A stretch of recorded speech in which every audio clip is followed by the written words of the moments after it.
What is up, everyone? We are live. Today, we're going to be talking about creators who make versus creators who rage. We're going to be talking about the Superman movie, potentially. We're also going to have on an awesome creator on, hopefully they show up, Chris Moses of Red Sea Comics. They have been making... Wouldn't it be cool just if like a shiz ton of like banger comics on Kickstarter. He's doing fantastic. We're going to pick his brain. Sometimes Chris is like lurking on the Twitters. He's very good at not engaging, which is very important because he focuses on the biz. That's something that I really admire about him. So we're going to be talking about him, asking him some questions about how you can grow on Kickstarter, what the indie creator scene needs more of, what the indie reader scene needs more of, and ultimately we're just going to have a silly goose time. So let me know in the comments, though. Have you seen Superman, and was it good? Let me know in the comments. Let's hit the intro music. Hey, okay, let it be known. I'm working hard when I ain't on the phone. This ain't a home, this ain't a phone. Grind never stopping, I'm keeping it cold. Unlocking the door with the holy key. You supposed to be this close to me, and hopefully you understand G.O.D. Maybe this cold and I'm talking like no degrees. This ain't a fluke. I seen it way before it ever happened. He gave me the view. I had to put in my time on the TV. It coming in soon. I couldn't leave it all up to a variant or an experience. You gotta get up and do what it do. So complicated, homie, it's you. Always gonna wait until you in the mood. I've been running, came out gunning, stopped the fronting on your word. It's what you hear, not what you heard. I'ma hate on every verb. I'ma show you what it's worth. Every day I'm on the earth till they put me in the dirt. All right.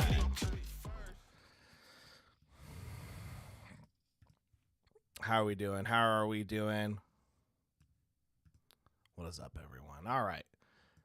Guys, real quick, shameless plug.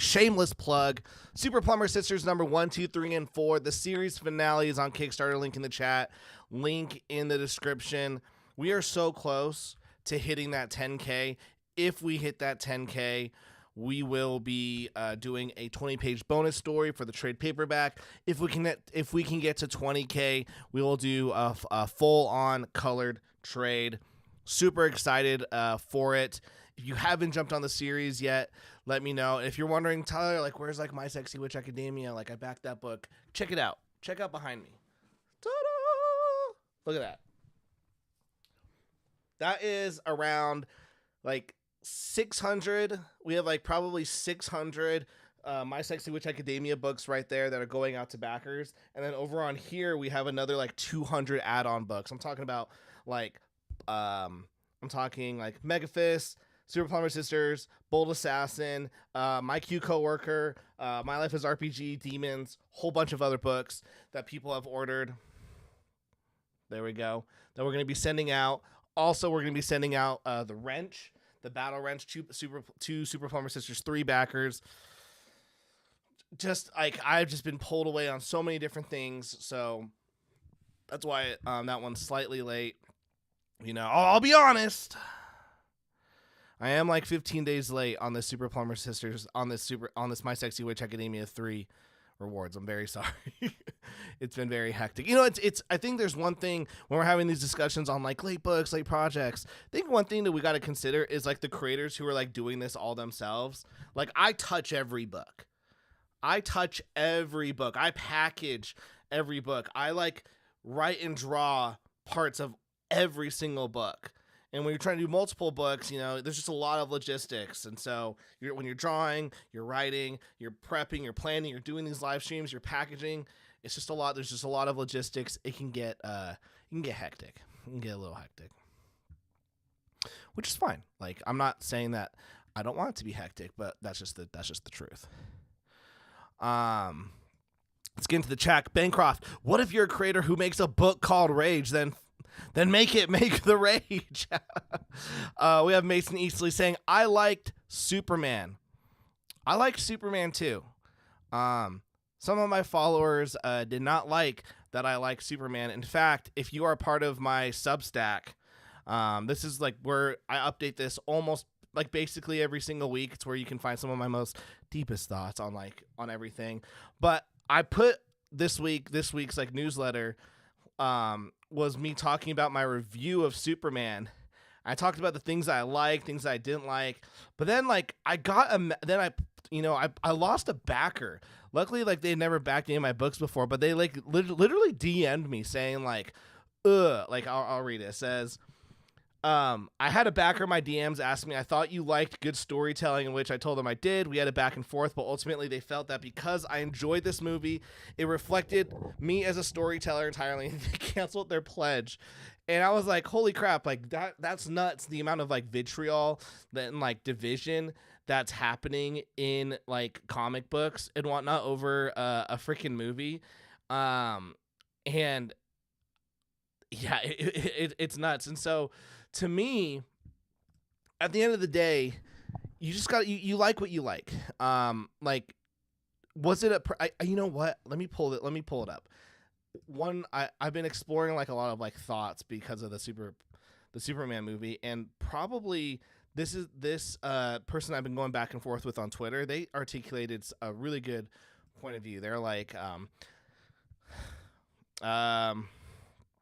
so I put, dear comic fans, you got to understand that the characters you love that have 50 plus years of personality growth, skill, and experience can't immediately be portrayed that way in films. Let these characters become what they're supposed to be. Thoughts? I'm curious about this.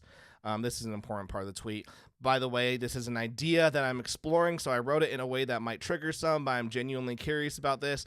I know fans will go, this character isn't acting like this in the movie, when in my mind, I'm thinking, perfect, looks like there is room for the character to grow and eventually become the version that we know. Like, to me, a lot of people's complaints on Man of Steel were like, oh, he's not acting like Superman, he's not doing this, blah, blah. And like, to me, I'm like, well, this is his first rodeo. Maybe he'll like get there.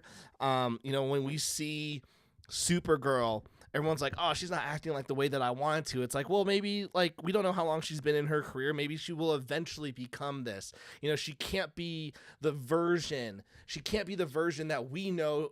You know, with like 40 plus years of continuity in stories. It's you know, same thing with like, you know, the Batman. When people are like, oh, this Batman, he's really rough and he's doing things that I don't think he would do. It's like, yeah, this is his like, you know, second year doing this. He's still learning, and I don't know. And so, but Big Swissy goes, I get what you're saying. I've been reading Superman comics for 35 years. I like various versions of the character, various writers, certain Elseworlds iterations, different retcons, so I can generally enjoy most film versions of Superman. That doesn't mean I have to enjoy every part of it. The amount of possibilities that they can create these movies is limitless, and most are fairly valid takes, or at least that some sort of comic book origin, depending on what continuity. I like the Snyderverse. I like Smallville. I like the Donner Cut and Superman Returns. But that doesn't mean they are all 10 out of 10s, and that's okay if it's an 8 out of 10 because there are a ton of expectations. And I think that's actually a really big thing when it comes to like discourse. I think when we're talking with people, everyone's like, it's either a 10 out of 10 or it's a 0 out of 10.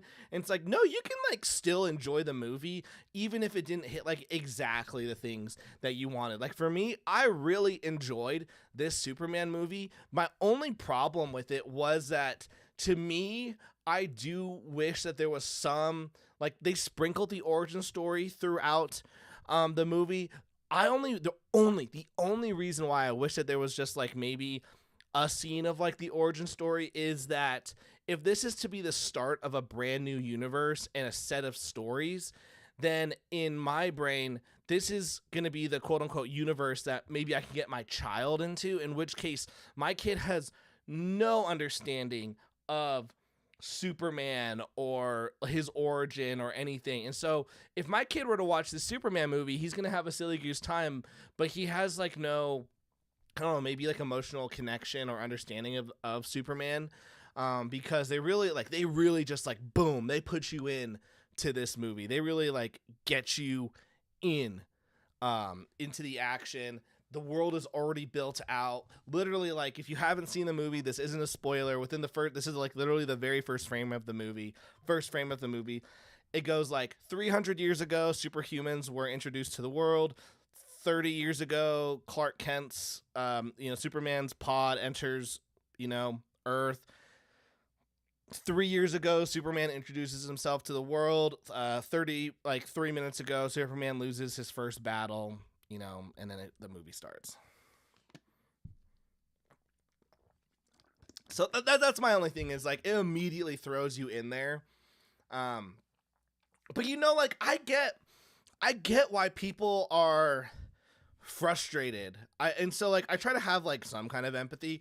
Anytime you get too crazy and you're like, I just wish it was supposed to be this way, like that's when, or like when you're actively hoping failure, that's when I go like, bro, like get a life. Like when like there are like people who are like, this isn't as good as Snyder, this isn't good, like there are people who legit think that if this movie fails, there are people who legit believe that if this movie fails that they're gonna bring back Snyder.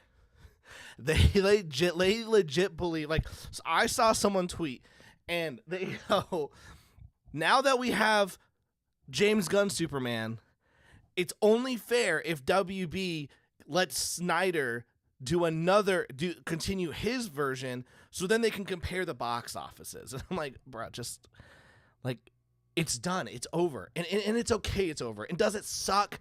Yeah, it does suck. As someone who liked the Snyder versions, I loved Man of Steel, I liked Batman vs Superman, Wonder Woman, the Suicide Squad, and I loved the Snyder cut of Justice League. To me, there was a part of me that wishes that we saw the continuation of these stories. We're not. That's just something that you have to just go like, wah, wah, about. I don't know.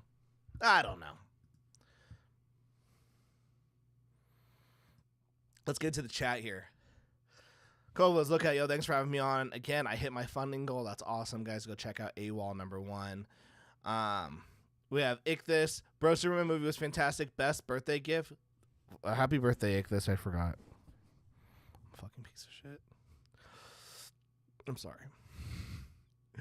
Master Panda, nope. Superhero fatigue is real. It's not just bad movie fatigue. They've farted out way too many comic book movies, and I have no desire to see it. I don't care how good it is. Oh shit! Master Panda ain't going to see that. Ichthus, I understand why James Gunn says he's going for their approach of Star Wars of growing the DC universe, since literally begins with text to give backstory of the world and soups. That's interesting. I've never heard that before. But that's interesting. Like going like the Star Wars approach. Like, you know, episode 4, boom, here we are. All of this stuff has happened in the past. You know, maybe that's not that bad of an approach. We've got Bancroft saying, my son only knows Superman from Fortnite. I'm planning on going to see it with him and my dad. Oh, that's awesome. Ichthus, I have an idea about the direction they are taking with Supergirl, particularly her backstory, which may explain her behavior. Don't be too hard on yourself, buddy. I'm the worst with birthdays. I'll tell you an example of like a really bad case of my birthday. My business partner that I work with, we've known each other for 7 years. Like worked side by side for 7 years at like a different company, and then we came here and then we started this thing. Literally, the office manager for one of our clients who's in the building with us, she makes sure to take care of a lot of the things. She goes, Tyler, what'd you guys do for Clint's birthday? And I went, what are you talking about? And they're like, what'd you do? And I was like, nothing. It's not his birthday. She's like, it was his birthday last month. And I went, what? It was what? And she goes, yeah, it was his birthday last month. And I'm like, but that means we missed it like the last year too. She goes, yeah. I'm like, oh my gosh. So like I've missed like my business partner's birthday last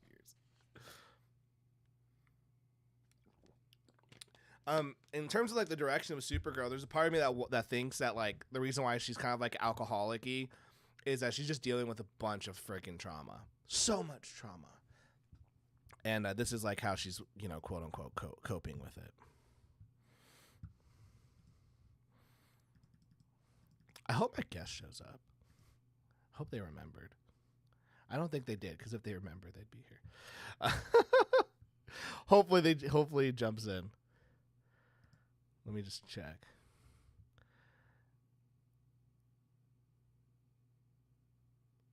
All right, yeah, I confirmed everything. I did my part. Snyderverse, I don't know if it was okay. It was okay. We got Christopher Kronk Christopher C, the Crooked Painter. Snyderverse, I don't know. It was okay, I guess. Dark, gritty Superman was weird. Almost as weird as dark, gritty Batman. Both are corny as hell. Hey, that's fair. I will say, like, now having watched this Superman and, like, watching some clips from Batman vs. Superman of, like a clip of Clark going to Batman and just, like, turn off your, like, light. Like, don't show up. Quit now. I was like, dang, like, kind of being a dick. I don't know, like, kind of being a dick. So I did like when I watched Man of Steel and Batman vs. Superman, I will say with the Snyder Cut, for the exception of Wonder Woman, I just kind of, like, enjoyed the movies. I was like, oh, this is good. This is cinematic. With Wonder Woman, I will say when she crossed the trenches, in that scene, I did feel like, wow, like, this is very heroic. Like, I thought that was the only, like, emotional point, and I'm like, and coming from Gal Gadot, like, that's pretty impressive. During this Superman movie, I will say that there were so many moments where I was like, oh man, yes, like, I just felt like all this heroism, and I was like, ugh! Like, I felt really good. Like, it made me like I was like genuinely happy, like, watching this movie during moments. Which is good.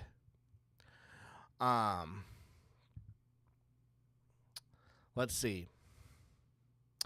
Not gonna lie, guys, I don't know where this show's gonna go because typically, like, when I'm doing live shows, I will, if it's me solo, I will have, like, a bunch of topics for me to prepare, and then when if I have a guest, I'll try to, like, really center all the questions around them. So I've got, like, 1, 2, 3, 4, 5 questions for my guest, but I haven't planned anything else for the show. Someone asked me a question. Someone get the ball rolling. Otherwise, I'm just gonna go on my Twitter and talk about stuff because I was not prepared for this. Do I need to go, like, package some books? Oh, my stars. Here's an update. I am working on the Growth of Megafist, very slowly. While I was packaging books, I had this, like, realization. I was like, man, like, I need to put out. I've got a couple stories I want to put out, but I want to draw more. Like, I'm not drawing these days. Like, I put on Super Plumber Sisters. Like, this is Irwin. Like, we got Irwin drawing these books. I do My Sexy Witch Academia. That's Tommy drawing the books. We had Jose Garcia do Blackjack Duelist, and then I had Donald DeLay do Samurai Penguin Blade. It's like, bro, I need to draw some books. And, you know, is my art as good as these guys? No. But I miss drawing, so I realized I need to put out, like, more. I need to, like, draw. I need to, like, draw more. I need to pull up that funnel graphic. You guys want to talk about marketing? I'll talk about marketing for days. Oh, my stars. Let's see what else. Everyone's mad. Let's see. Everyone's mad about the Catwoman design. Everyone's mad about Supergirl. Everyone's mad about Superman. Marketing. Super Plumber Sisters. More people are mad about the Snyderverse. No one thinks that Hoodwinked is a good movie except me. Oh my gosh, this stream's going to shit. Let's talk about marketing since the Rage Bait title brought us here.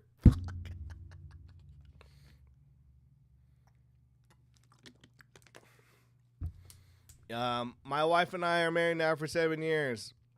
Global Comics is killing it. Art.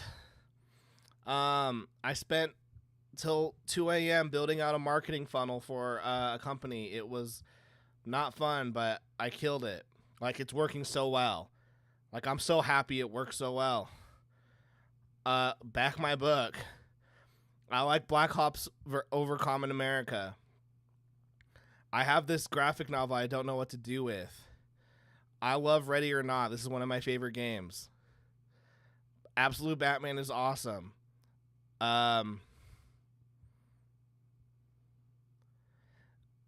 Tony James made this bitch lemonade gif, and so I took it over as my own. Let's see. I was in a pool. Oh my gosh. I got pissed off at Tony James. Tony James is retarded. Tony James is more retarded. Global Comics is awesome. Batman is awesome. My fans are awesome. Chefs is cool. Reincarnated Waffle House employee is a level 5 dungeon brawler. Could be a really fun one-shot. Yu-Gi-Oh! Is dark. Absolute Batman is awesome. Online marketing is really cool, and this pissed off Tony James because he's a bitch. What else? I like this Rippaverse thing kind of looked good. Tony James was triggered by my marketing advice because he's a bitch. John liked the Cthulhu murders, which makes me happy. This art looks sick. Chainsaw Man might be good. Demon Slayer looks good, but is carried by the animation. Tony James is still a bitch.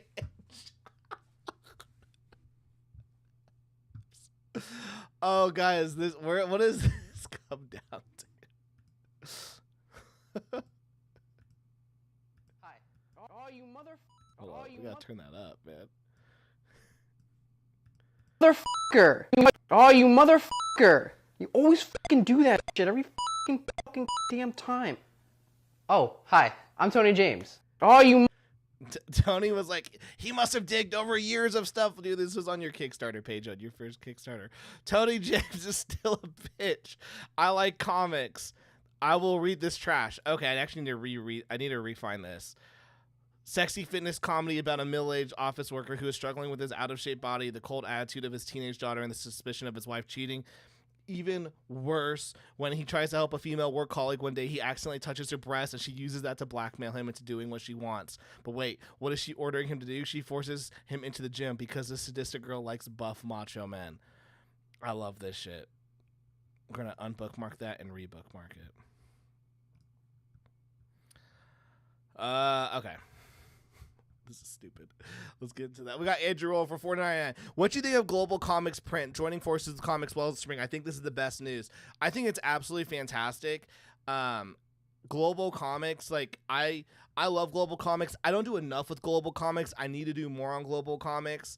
Global Comics is just a fantastic platform. You know, and by the way, if you didn't know, you can get a discount using my creator code. Do I even have it on here? Yeah, so you can get a discount. You can get a discount on your monthly and yearly subscription if you use my code. Let's just share this.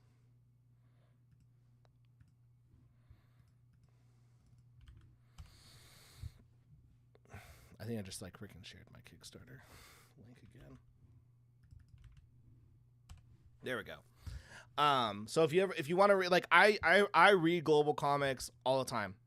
So what I love about Global Comics is, you know, one, I can read a bunch of, if you can only do this if you have the membership, but you can read a bunch of the big publishers stuff. So you can see I've got Justice League, I had Batman. If you want to get into some Superman books, they have a new they've got a video page. I haven't done anything with my video page, but I think I need to. Let's see. Yeah, I need to do more with my video page. They did give me access, I believe. You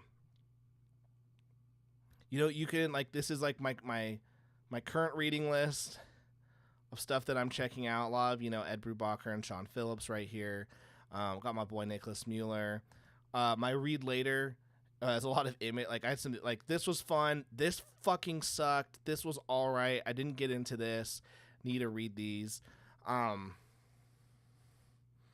I swear you can be an ambassador for Global Comics. Ask if marketing position is open. Well, because I do have a code. I am one of their ambassadors. I'm in their creator program. But yeah, like I think it's cool that if you have an indie comic and then people like it, that they could then get the book print on demand, and if it's a good price, I mean that's fantastic. And Drillon, I got my series King of Justice on Global Comics. So I can sell floppies on there, though I wonder how this feature will affect the subscriptions. I don't think it's going to do anything with the subscription, because the subscription is just there to the subscription is just there so that you can access the digital stuff. I think the print on demand will be completely different. This is King of Justice, by the way. I'm only going to show one more page. This is done by Andrew Rowland, so you guys can go check that out on Global Comics. But yeah, I'm super excited about the future of Global Comics. I need to do more of that. I just need to sit down and put my shit on there. Like, that's my biggest thing, is I just need to sit down and put my shit on there. Same thing with like Amazon and whatnot. But like Global Comics is awesome. I think we got a backer, so if we did, thank you. Thank you for the $4.99, Andrew. Mason, I tried to do a NSFW Kickstarter and it blew up in my face. I remember that. Aljamel, I have a question. Did you give advice for the Common American VTuber? That was an outreach boom I wasn't expecting. Absolutely not. I did not. I have no idea what Tim and Mark do. We don't talk that much. We're all very busy, but also those guys are super busy right now. I mean, they got campaigns, they've got all the marketing and stuff that they're doing, the merch stuff with Common America. They have Bell County Comic Con, which I'm sure is like a huge focus. Sometimes, like most of the time, I'll like talk to Tim and be like, "Bro, like you hear people are saying this about you." Like sometimes I want to go in and be like, what you guys aren't saying isn't true, and I know, and I got proof, and it's there's just no point in doing that. Let's see your guitar. What kind is it? Oh, it's a very shitty Squire. Like this is like those like $80 kid guitars. The only cool thing about this guitar is this: if you are an indie comics creator and you have stickers, I will put them up. So I've got Chad Townsend's sticker right here. I got Air Rider from Comic Ken. Got a lot of Mrs. H stickers. Loogie sticker.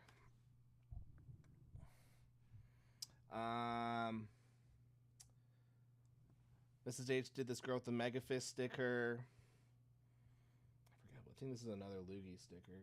Yeah, I have so many Loogie stickers. And then I've got Common America sticker of the Cup of Noodle and the Capybara. This is just riveting content, by the way. Riveting content. I got Matt Krotz's Kyrie stickers. I think this penguin sticker is Mrs. H. Common America stickers, Rags, Girl with the Mega Fist, Band of Bards, even though they canceled my contract with them. Travis Gibbs, this is Granite State Punk. Nicholas Mueller's Demon Hunter Raven sticker. I covered up my Red Rooster sticker.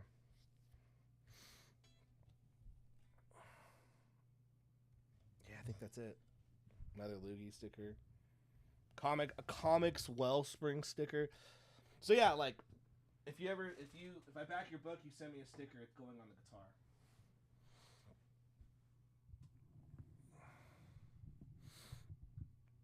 guitar. Massive Pandas, I think this is a response to response to Mason. He says, "Damn, I thought the NSFW stuff was all the rage these days, but it seems like if you don't have a huge following, it's hard to get any momentum. Crowdfunding is a beast." Here's the thing about like the whole like NSFW like crowdfunding stuff. People think like, oh, it's gonna be a quick buck. It's not. It's actually gonna be very expensive, and let me tell you why. I don't have to tell you why. I'll show you. I'm going Kickstarter.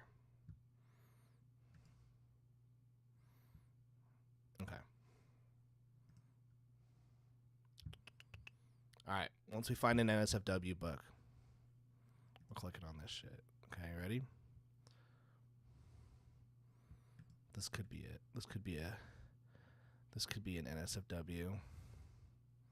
Look for the NSFW shit, guys.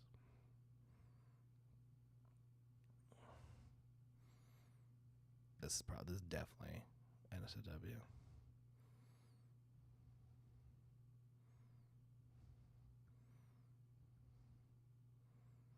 This one has the appearance of NSFW. I don't think it is. Oh, yeah. All right. See if I can find like 2 more. Okay. You ready for this? The reason why it is not a quick buck to do these NSFW books is you have to do what the community wants. And what the community wants is not just interior pages, which even though they might not advertise it, your comic still needs interior pages. So boom, that is a cost. You have to then have like 8 plus covers, 8 plus covers, 8 plus covers. Let me say it one more time. 8 plus covers. If you were to use a printer like, let's say, Comics Wellspring, you have to order a minimum of 25 copies per cover, no matter what. Even if you only sell one, you have to order a minimum of 25. So you could do like 15 covers, and if only one of those covers is bought, you have to fulfill that cover, which means you have to order 25 copies, which means you have all of this back inventory, which is costing you money. Like, I've got books just on my shelf right now. I've already paid for these with inventory, but I'm not making money on them because they're sitting there. That costs you money. And so that, with the gotchas, the foil covers, those are super expensive. So keep that in mind as we look at these books. Like, all of these, like, these books are going to have lots of covers. Some of them are going to have really nice interiors. All of that adds up. Now, I will say, if it's done by Pat Shan or Cat Calamia, those are going to be like very decent books, only because I know those creators. I've read their books, and I know that they do a lot of NSFW elements in their books. So, and sometimes they don't, because they're so well done, they don't have to play on like the 8 plus cover, variants and whatnot, and the tchotchkes. But still, I mean, let's just look at these. Look at that. A witch adult horror series, topless girl, kind of butt naked, almost about to fund.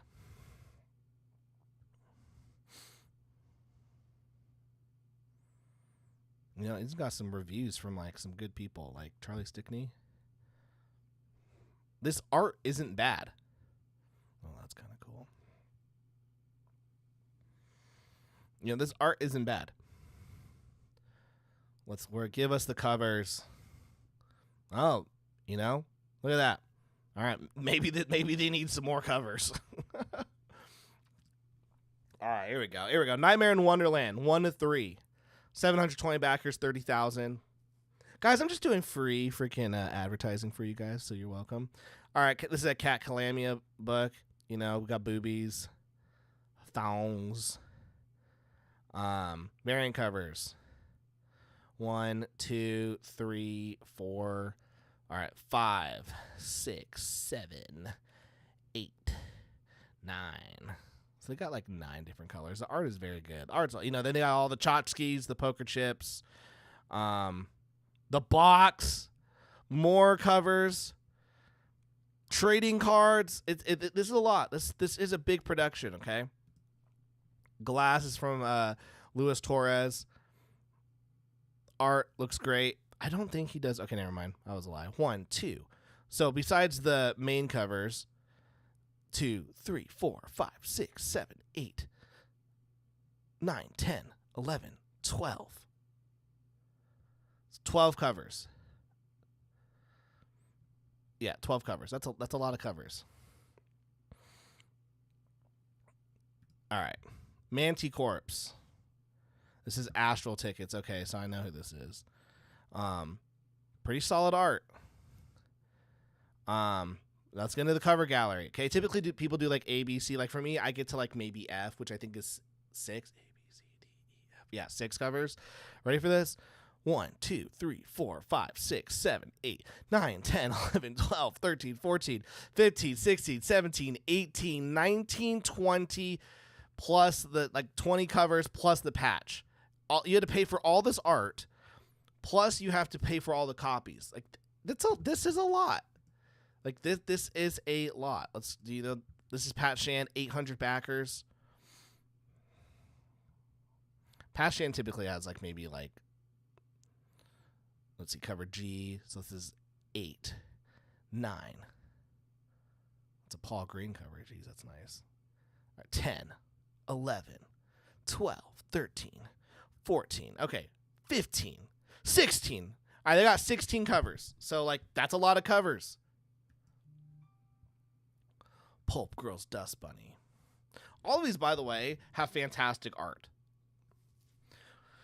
All right, ready? 1, 2, 3, 4, 5, 6, 7. That's pretty reasonable. 7 covers.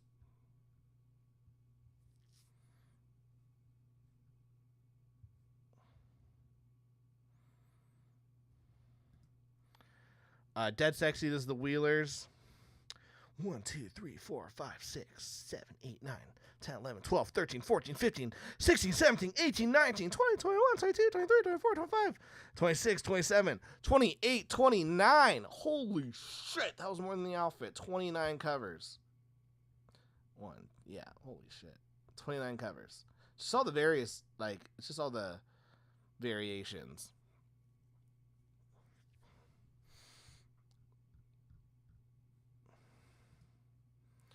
Lunar Smoke Friends. This is Armin. 1, 2, 3, 4, 5. 5. 6, 7, 8, 9. A lot of covers. So that's what you gotta do is when you're doing this stuff, is you gotta do a lot of covers. And so these things cost money. It does cost money. So when people are these SFWs are hitting up massive numbers, then you have to think of Mason's asking about it, what's the profitability of a production like that. It really depends. It's gonna come down to those variant covers are gonna be fucking expensive. A lot of these guys get covers from the Zhang Bros. That's $200 to $500 per cover right there. You're seeing the Paul Greens and whatnot. It's super expensive. Plus, a lot of these guys have really good interior artists, which are going to cost, per book is going to be anywhere from, $40 to $100 for the line art. And then all of them were colored. Did you notice that all of them are colored? So that's going to be huge. And here's the thing, the reason why a lot of these books have high backers is, one, these guys have fan bases. They work really hard. Kat Calamia, she's been in this scene for 10 plus years. Okay. Look at where they're starting their pricing. Come on. Give me them rewards. Come on.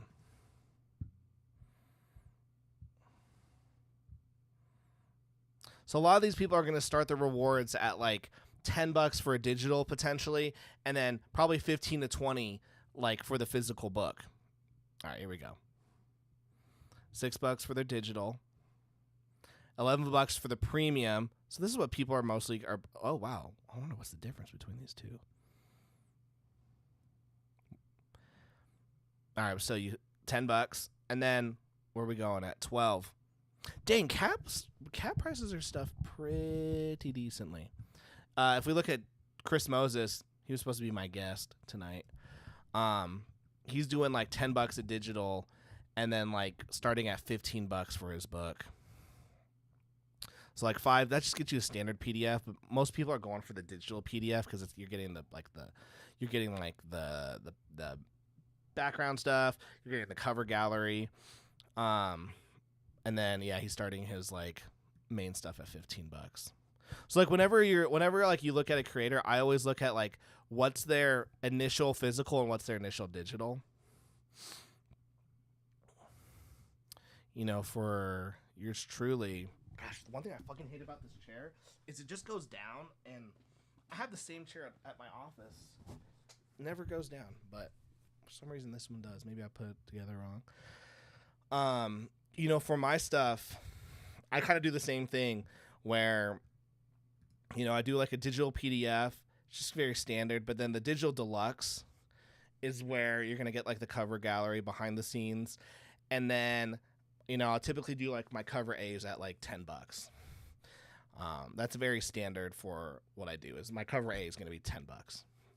That's for a floppy. However, when I do the graphic novels, like we'll probably start seeing those go up to like $20 to $25 for like the collected editions. But yeah, then we have like the catch up series, which is, you know, for this is for all 4 physicals, and you get the digitals as well.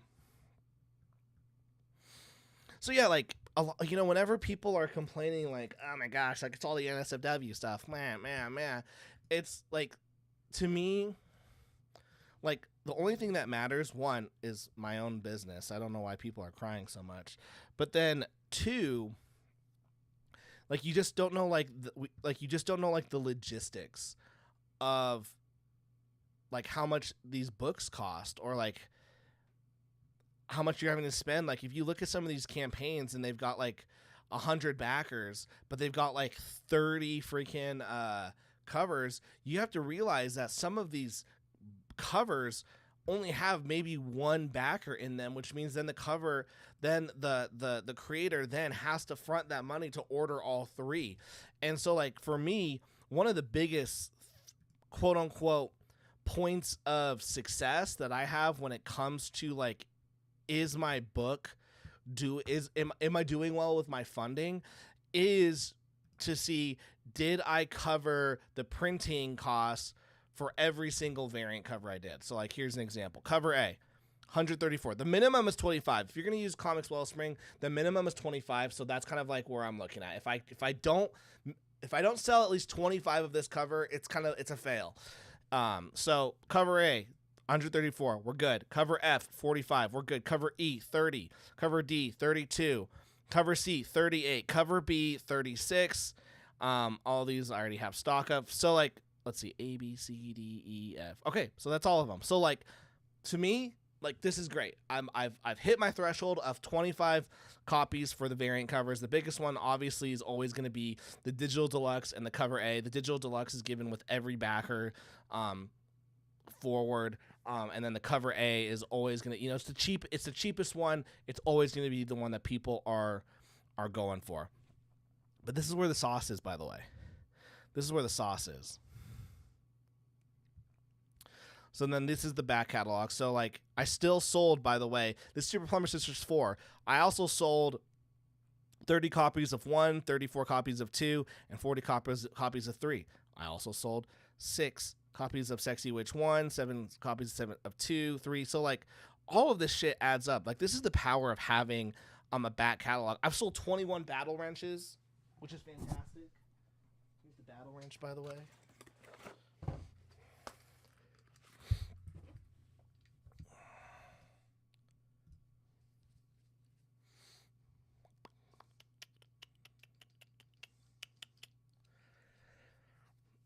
Let's see, Master Paint. I have one of Kat's comics. I got it a long ago. I think it was called Witch and Snow or Beast and Snow. Can't remember. Oh yeah, she's still doing that. Are they losing money on so many covers? It's possible. It depends on the logistics, but it's possible that they are. Mason, do you feel that doing black and white comics have hurt any of your campaigns? Yes and no. Great question. There's a part of me that does believe that, well, there's a part of me that believes that if I did Super Plumber Sisters and it was in color, I think that the numbers would look better. I think the numbers would look better, but I don't think the profitability would be as good. Because, like, for example, like, Erwin, like all my artists, we all have an agreement. I work them all through the same system. And they've all agreed to like that page rate because of this system. And if I were to add a colorist into there, it would make my margins go up higher, which means I would probably, for a book like this, I would probably have to charge like 15 bucks a book. And to me, I've never wanted to do that. I've always wanted to keep, like, because my books are 40 pages. Like, so I would have to fork over a lot of money per book to get it colored. And to me, I've always wanted to have my books super affordable. So I do that for black and white. And then also my goal is to get to the trade, because to me, if you can get a book to the trade, you can sell that book forever.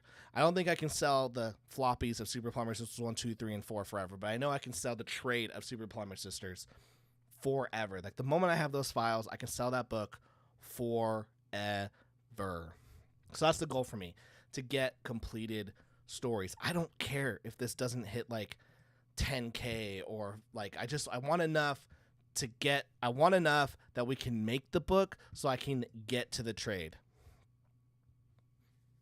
Because then I know I can sell that book forever.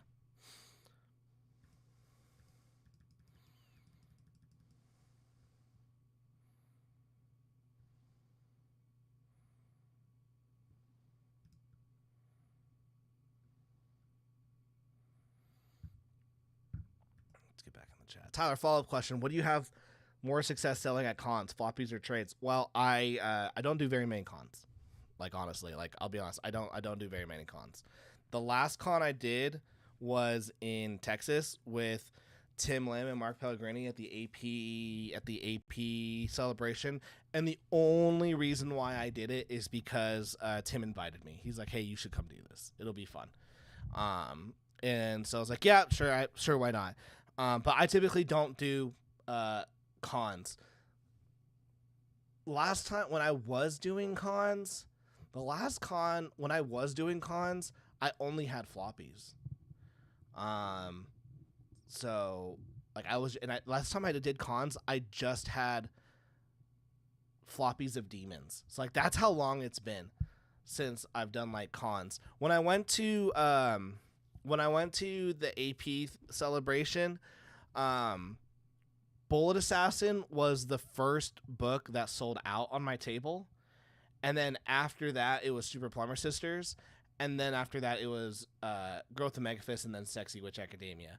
And so it was interesting because Bullet Assassin is technically like my lowest book when it comes to funding, but it was my first sold out book at the show. And my Sexy Witch Academia and the Growth of Megaphist are like my top series, and they were the last ones. And so I thought that was interesting. But yeah, I typically don't do cons. It's like, to me, I don't see necessarily like the ROI in them. Like, I love doing them. I think that they're fun. But do I want to like spend a lot of money on something and, you know, be away from my family or like other, like, especially with my life right now, a lot of business ventures that I'm doing? It just isn't optimal. Guys, we've got Chris Moses here. Let me get him set up. And let's get this rolling. All right, let's Chris, man, how you doing? Oh no, we can't hear you.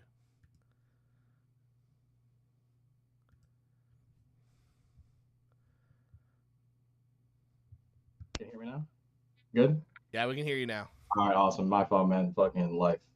You're good, dude. Fucking life. How's everybody doing? Dude, they're good. I had this whole show like structured, and then I was like, okay, he's not here, so we're just gonna start going through Twitter and start trying to find shit. Chris, how are you doing today? I'm good, man. It's been a long day, but you know, we are here to talk comics, bro. Sounds good. We actually did go through your campaign. Oh, actually? Yeah. I appreciate you, Tyler. Thank you for not being too. I'm sure you're gonna send me an angry demon later about being where the frick were you? No, it was good. And we'll talk more about your we'll talk more about your campaign. Did the stream just start? Portugal, yes, it did. The stream just started. Welcome. Yeah. No. The reason why we brought up your campaign is someone asked, like, the discussion in the chat was like, how come not, isn't NSFW on Kickstarter like the easiest like cash grab in indie comics? And I was like, no, it's not actually. Like, it's people think that, but there's a ton of logistics when it comes to it. Like, a lot of these NSFW covers have a ton of like variant covers that they've got to pay for, which means you got to pay for all the art on there. They might look like they've got big numbers, but like the profitability, it can be, it can be all up in the air. It can fluctuate for sure. Yeah. What are your thoughts on people who on like, you know, topics like, oh, NSFW comics are lazy or they're cash grabs, or just, you know, any of the other stuff that you see like on Twitter? What are your thoughts on that, Chris? Okay, so I think first off, somehow we've been painted, people that like make not safe for work stuff, that like we deny that not safe for work could have a higher ceiling or could raise your floor. I think I don't know if anybody anyone that's making not safe for work stuff actually disagrees with that. It's obviously true, because obviously sex sells. I mean, this is part of the reason why we sell this kind of stuff. But does it make it so that, like, can you just throw not safe for work on any book and make $10,000, $20,000? Absolutely not. And I think something that people underrate is, yes, you'll have more covers on a not safe for work campaign, but there's also multiple variants of that one cover. So and it doesn't necessarily, like, you're not paying double to get a not safe for work version of a safe for work cover, right? So that, like, while it may look like there's a lot more covers and there is a lot more things to sell, it can end up being more of an economical thing to actually end up selling a not safe for work version, because technically you're getting a cover for, you're getting another cover and not necessarily for the same full sticker price. At the end of the day, I think people are just upset. I think a lot of us creators go through a purity test when we start, where it's like, oh, I'm just going to make money. I'm just going to put up my book and like make money from people like having 1 million readers. And that's just not possible. It's not realistic, especially if you want to be doing this consistently. And yeah, I mean, at the end of the day, like, I honestly don't really pay much attention to people that are upset about not safe for work. I think most people just see the big numbers of like a Pat Shan campaign and are like, oh my, or like a Bad Bug campaign, and are like, oh, it must be so easy. But they're not actually paying attention to like what's going on on the platform at all times. If you look through the Kickstarter, like, new comics, you'll see so many things that are not safe for work that have like $100, $200, that are making anything. So I don't think it's an easy way to make money. I think it is a way to increase your profitability. And I think if you have a campaign where it makes sense, it could help your campaign make a lot more money than it would have otherwise. But I don't think it's like an easy way out. I don't think it's a cheap, lazy marketing tactic like most people think. I think it's a strategic tool that you can use to make your comic a little bit more profitable on this specific site, on Kickstarter. Because if you take these not safe for work stuff to any convention, you're cooked. You're not selling anything. You know what I mean? So like on this, like, I think not safe for work is a tool that you can use to increase your profitability and maybe make this something that you can do sustainably. But no, it's not going to fix everything about your back campaign. No, it's true. Like, it has to work with the right book. Not every book can just be like, oh, I'm gonna throw an NSFW. Like, it has to work with the right book.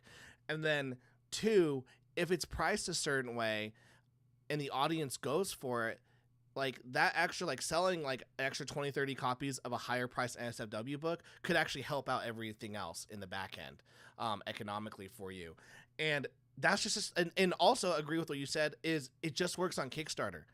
No one I had someone complain, they go, yo, get this book off of your website. I was like, oh shit, yeah. So I took them off my website. You can't sell these covers at cons. A lot of cons will actually ban you if you do that. Like, to me, I see it as, okay, if I'm going to go on Kickstarter and my book does kind of fit the audience that would buy an NSFW cover, I'm just going to throw one out there, and if they buy it, that's great. And then it adds like extra $20 of profitability for my book if it works out. And it's just strategy. And I think a lot of creators, like, no one ever said that sex doesn't sell. no one ever said that it's not a strategy that you're using to make more money. I think people are just, they're jealous that they can't use said strategy, or I don't know. They're very high and mighty about like, well, I didn't do that. It's like, Yeah, congrats. I think a lot of creators feel that way. When I first started making comics, well, first off, I think some people probably have an assumption that like I just do this, like make stuff like this because it makes money. This is actually the stuff I've always wanted to make. When I first started, I was like, oh, I have to tone down the sexy. I have to make sure that I'm not selling tits and ass because people are not going to respect what I make or whatever. And it wasn't until I realized that, like, wait, I don't give a flying fuck about any of these other people and what they think, that I just made what I wanted to. I made I Summon a Demon, and I mean, it's my best title, like best performing title on the platform. So yeah, I mean, screw those people, truthfully. I mean, and to think that a lot of this conversation came from me saying to study the best performing people I on, know, right? which is like has nothing to do with not safe for work or not or safe for work, and just like somehow turned into that. But I mean, you already know, like the people that think this way, I don't know, these type of people that think this way have this like weird, like they think of themselves so highly, like they're fucking Jesus, or like they're fucking like some prophet, and they're like blessing us with their work, when it's like at the end of the day we're all just making comics, dude. Like, you know what I mean? The Like, goal is just to entertain someone. If they get entertainment exactly. from your book, you know, I like that you said that this is the kind of stuff that you always wanted to make. Because I remember it got to a point where I was actually gonna quit comics and Kickstarter, because I was like, man, like I'm trying to do these like high level sci-fi supernatural books because that's what all my peers are doing, and that's, I want to be, you know, taken seriously. The moment I was just like, screw it, I want to do like this anime chick with like food powers, and I started getting more traction. And then I went, I also want to do this anime girl with mega fists. I want to do that. And I had some people that go like, wow, why are you like doing this? I'm like, because this is actually the crap that I read and watch. Like, this is the stuff I enjoy. Like my editor for my books, he's like, Tyler reads trash. Like, I was like, dude, check out what I'm reading now. And he's like, this is stupid. I went, well, I like it. Like, this is the stuff I like, and I like reading it, and I'm going to make it. And if people want to, there's clearly other people like me who want to read this stuff, so I'm going to make it. And I don't know, I think it's really disingenuous of people, of creators, like ignoring, like pointing fingers at a segment of an audience of people who actually enjoy. Like, not everyone wants to read Watchmen every day, all day, every day. Yeah, absolutely. I mean, I think it's just weird that people like feel the need to. I mean, at the end of the day, we're making comic books too. It's not like we're writing novels. We're changing culture, Chris. If you're not trying to change culture, Chris, Yeah. what are you doing? Yeah, I mean, like, and just because we're making things that are like not safe for work also doesn't make it like any less like literary or Impact, or the story is not like have impactful or deep. Yeah, absolutely. Like, it's just it makes no sense. I mean, I feel like if you read, I'm always going to bring up Pat Shand, because you know that's my dude, and he's done right by me in comics. But he's also a perfect example of this, because that's like his whole brand is with Cheeky. Is he came in and was like, people don't only want the sexy stuff, they want like actual real stories, and that's what you get from the Cheeky line. Like, you get like the great literary story, but you also get a little bit of that sexy. So it's like, I don't know when we got to this point where it's like, oh, this says sex, so I can't, this is like obviously smut and disgusting and like not worthy of any literary anything. I don't know when we got to that point. I mean, it's a crazy slope that we're on, but like it's just completely untrue, and it's even untrue on this platform. You know what I mean? For sure. You know, you're super busy with your comics. Like, if you go to like your creator account, like you have everything. This is another thing, like people like, oh, they only do smut stuff. It's like, you got Control Z, which is a sci-fi. You have like there was a time where people were like, Chris only makes sci-fi. Like, how things change, you know?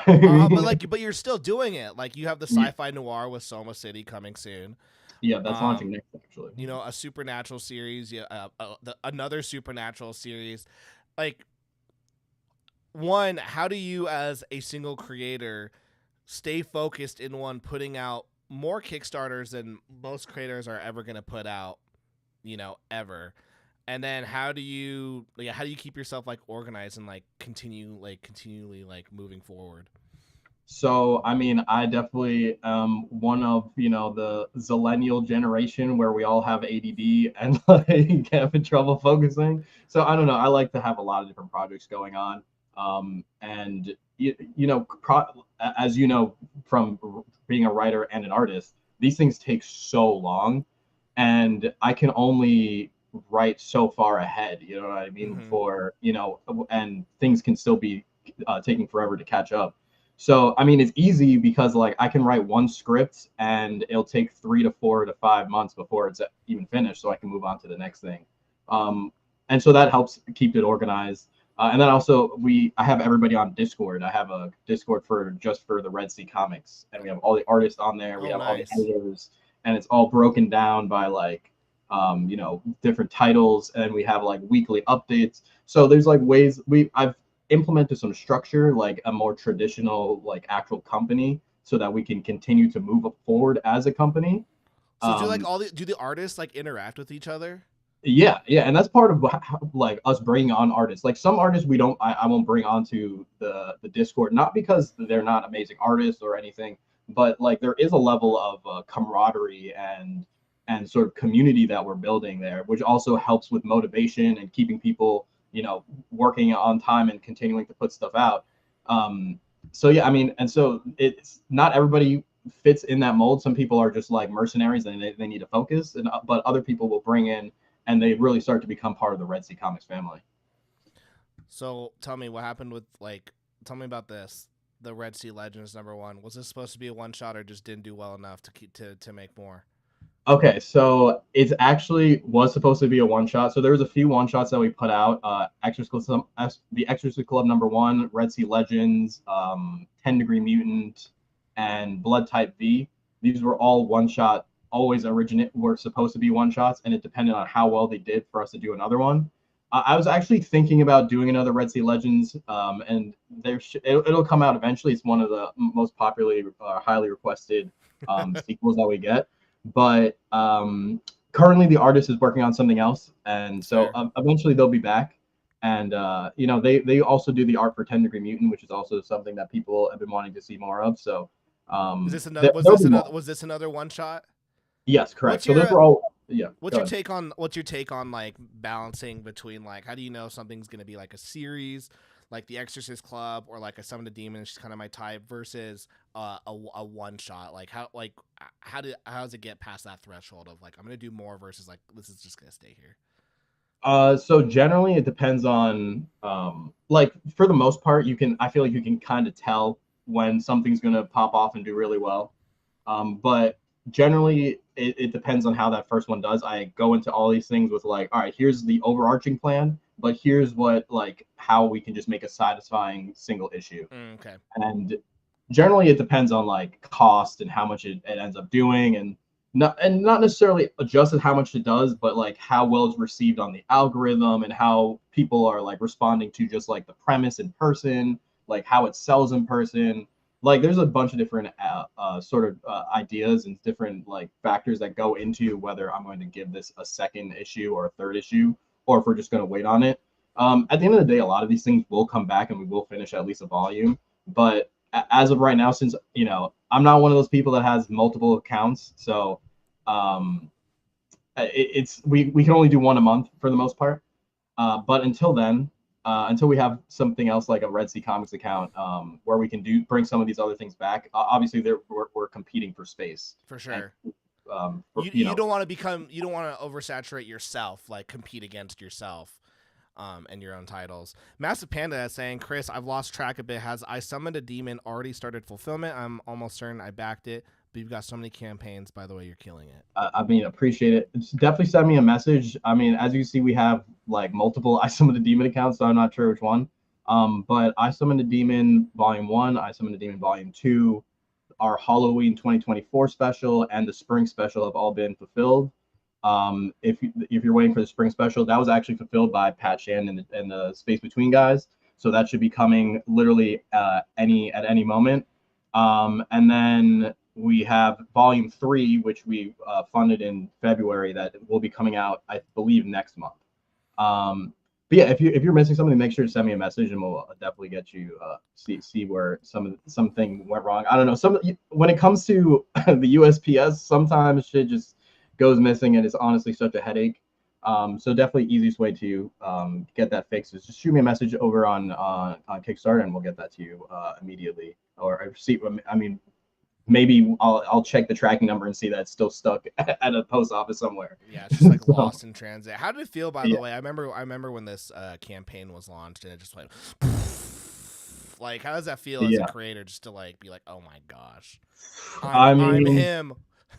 I mean, I'm definitely not him. Look, there's levels to this, okay? Like, which there's so many levels to this. I've never hit these numbers though. I'm very thankful for the backers and the readers, and I'm very thankful for the team and all that kind of stuff. And yeah, I mean, it feels good. It's definitely nice to see the number go up. I'm not gonna lie. But at one point, it's just a number, and what really matters is getting everybody the book. A lot of the time, it adds a lot of anxiety because you're like, oh shit. Here's a lot of people that like. I hope I don't make mad. You better not fuck it up on the fulfillment. Do you do the? Yeah, exactly, are you doing the fulfillment all yourself? So I was doing all the fulfillment up until this past campaign. I was doing everything, and the only person that would help me was I have a friend, Victoria, and she'd come over and we. So are you now utilizing the space betweens? Yes, correct. So now that the campaigns have gotten a lot bigger, it's kind of grown out of the scope of something that I can do by myself. So we have space between, and then their customer service is awesome. And I mean, as we're seeing, like sometimes these things like slip through the cracks. I mean, somebody might have had some difficulty getting a package, and I'm only one person, so it's hard for me to necessarily keep track and continue up on all these people. So now that we have this fulfillment service with Pat, and he's a big team of guys. It makes everything a lot smoother and a lot easier. And at the end of the day, we're a business now, and we have to make sure that everybody's happy, everybody gets their things, and hopefully comes back for more. That's sick, dude. Are you doing this full time at this point? Yeah. I'm on here all the time. Congrats. I'm on the grind. I have my whiteboard over here that I won't show because it's got some classified information on there. But yeah, I'm at my desk at the lab, just typing it up, and I'm trying to get many words down as possible. It's a marathon, man, and like you said, I have a lot of projects, and so there's a lot of scripts I got to get written. So what's your, like, when it comes to like, now that, like, so I was talking to someone and they were like, what's the difficulty of doing comics like full time? And I was like, the people who are doing comics full time, I've noticed they're all they're all fucking single. Like they they're young and single, or they're like old and single, but like, or they've got a partner, and the partner's also like making comics and stuff. And so I think that is one awesome thing. Like for me, like when I was doing this full time, aka I was unemployed, like the moment I realized, like the moment I have one bad campaign, I was like crap, like there goes my rent or mortgage that month, because I was like, that I had one bad campaign. So then you have to go, okay, I've got to bring out another campaign. It always scared me.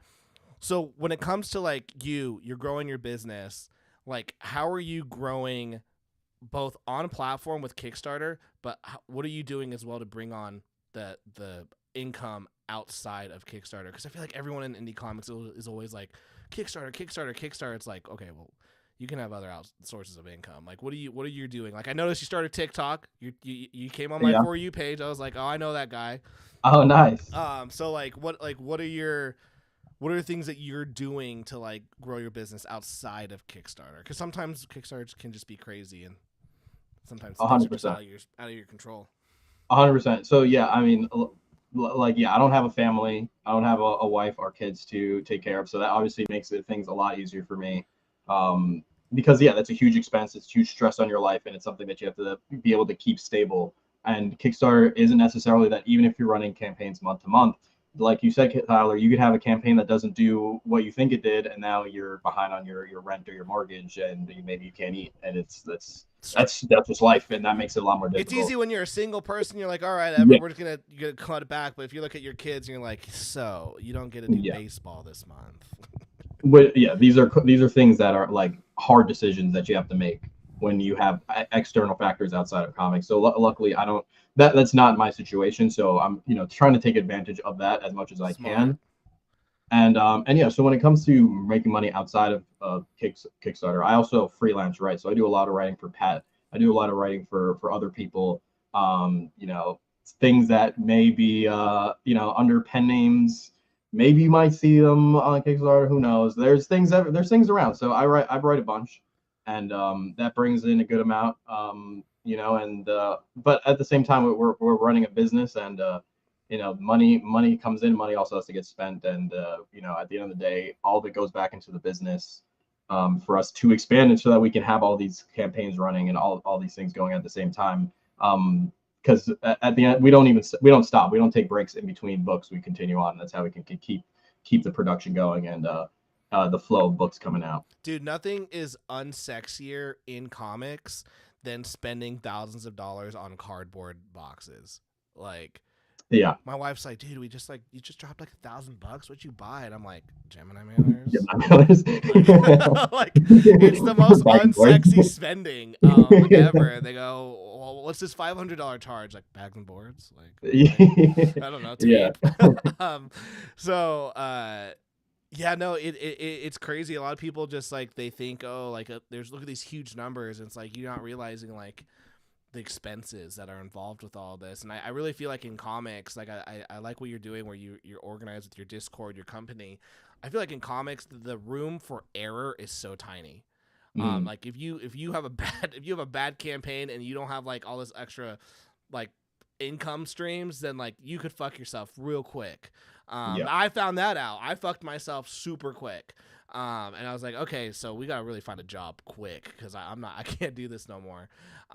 Also, people don't realize that, like, yeah, sometimes you have to do maybe this type of gig, or you want to put out this comic because if it can hit this much, it can cover the production of future books. It can help you plan out future things. There's this weird, I don't know. There's this weird like discussion of people like, oh, you use money from other books to like pay for other books. It's like, yeah, it's called cash flow, and you're trying to build your business. Like you wouldn't. I'm sure. I'm just guessing. I'm just gonna make an assumption. I'm sure that with the success of I Summon a Demon and She's Kind of My Type Volume 1, you were able to go, okay, we're ramping up production on a couple other books.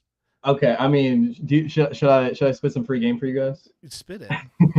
Okay, so the best time to be a creator, like the when things start to open up for you on Kickstarter, is once you fulfilled 5 campaigns, and then you can have 3 unfulfilled at a time. Okay, what I did when I had that opportunity was I thought, okay, how can I make something that does really well, that doesn't necessarily cost $20,000 to make, that can hopefully bankroll multiple projects, like you said. And that's part of one of the reasons why we came with I Summon the Demon. And since fulfillment was pushed out and it wasn't something like I could use those funds to make another book and make another book and make another book, and all those books, all they had to do was break even. Luckily, they did better than break even. And then once it's time to fulfill I Summon the Demon, everybody gets their books. And not only do I have I Summon the Demon, but I have 1, 2, 3, 4 more books on top of that I can continue to, see if it's a one shot and it's a series that we can continue. Or maybe it's just a one and done, but it's still something you can sell continuously for the rest of your life. So that's something to keep in mind, that it is dangerous. It's definitely a risky situation. It's fucking it is scary when you do that. It's definitely, but if you plan correctly, you have a great team. You make sure that you vet everybody. You make sure everyone's going to do things on time. You have a schedule. And then you also stay up to date with your backers and let them know what's going on in the progress. This is a way for you to be able to take that next level from, okay, I'm doing one campaign, I'm doing one book, I have to wait 4 or 5 months for this book to be done, and then I can start another book, and instead be able to run 2 books, have 2 books being made at a time, 3 books being made at a time, 4 books being made at a time, hopefully then you can continue to spin all these plates, and then continue on. At the end of the day, all you have to do is make a good book and get it to your backers. Okay, nothing else really matters. All right, and that's all they want. All people want are what they paid for. So you just got to make sure that they get what they paid for, and how you get there, it doesn't really matter. Okay, so that's a little free game for everybody. If you want to be a Kickstarter creator, maybe something to think about. Is it foolproof? No. Is there risk involved? Yes. But if you do it properly, you can definitely set yourself up to hopefully have multiple series going, and continue to do it as long as you want. Hopefully, obviously I've only been doing this for a few years. I don't know how long I'm gonna be able to do this for, but take the opportunity, like while exactly. you've got it. I was in that quote unquote trap. They're like, oh, Peter pays Paul thing. That's not a bad thing in business, the Peter pays Paul thing, as long as you have steady cash flow. What happened was when I had that one bad book not hit the numbers I needed it, I went, oh crap, now I know Peter pays Paul pays Steven. I was always then 2 books behind. Right. I was like, fuck, this is not good. There's no way out. Luckily my Sexy Witch Academia 2 book did well, but then Kat was doing her witch book, and she was like, hey, do you want to do an update swap? And I was like, sure, let's do it. You're not going to get anything from me. But sure. And we did it. I think, maybe I got her a couple backers. She brought me in $6,000. Damn. I was like, holy, it just kept going up. And I was like, this is not from me. This is definitely from her.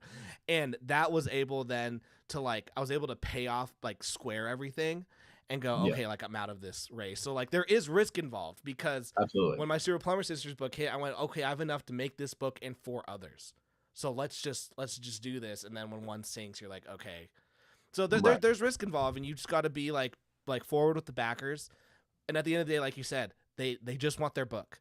So as long as you still get their book, they're going to be fine. But get them their book. They don't care where the money came. They don't care how you did it.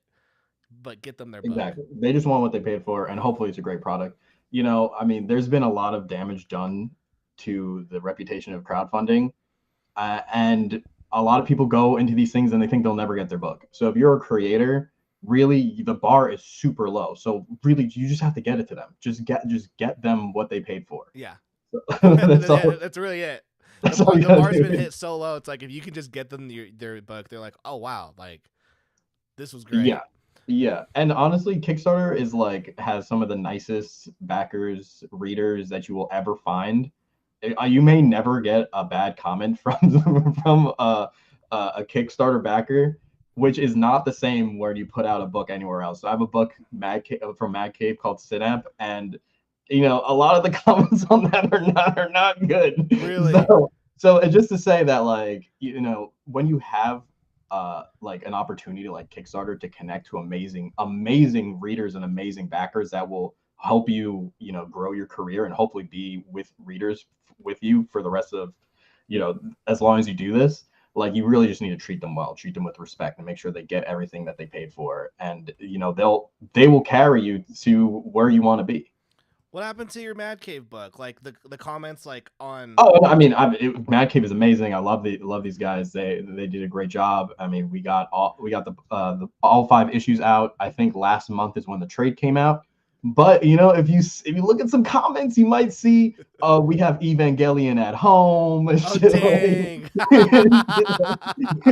Shit like that, which which is okay. At the end of the day, I don't really look at reviews. You're able to laugh at it. Oh yeah, what do I care? At the end of the day, I'm happy for the impressions, and at least they read it. But that's just is what it is. So it's just all to say that the people on Kickstarter are amazing. They are super nice, and it's fucked up that some people take advantage of these amazing people and these amazing backers, and by not getting them what they want or what they paid for. And really, all you need to do is make sure you respond to their emails or their messages within a day, and get them what they want, and they will be there with you and support you. They really they just value communication. One of my books, Girl with the Mega Fist Volume 4, it was a year late because I lost my job, and then it just my whole life went to crap for 8 months. And I remember just typing saying, hey, I'm sorry that this book is a year late. This is what happened. I'm just gonna be honest, it's unacceptable. And everyone was like, it's okay. Like I got so many like it's okay, pick yourself up. Like I was like, oh my gosh, like I was waiting for like I don't give a fuck. I paid for this book a year ago, and everyone was like, are you okay? Like they were asking like, are you okay? Are you doing okay? I was like, oh wow, thanks. Yeah, so like treat them right. Be honest. Also like you're in charge of picking when the ETA is on the book. So if you're like, I think I might be able to do it on this month, just put it out like 2 months more, 2 or 3 months ahead. And you know, if you deliver on time, that's great. If you deliver early, they'll be so happy. They'll be all through the moon. You'll get, I can't believe this got, I wasn't expecting this for another 3 months, and they'll be so happy. So yeah, I mean, these backers are great. The people on Kickstarter are great. So it really is all just like trying to just keep them happy, and and just like make great stuff, and they will reward you.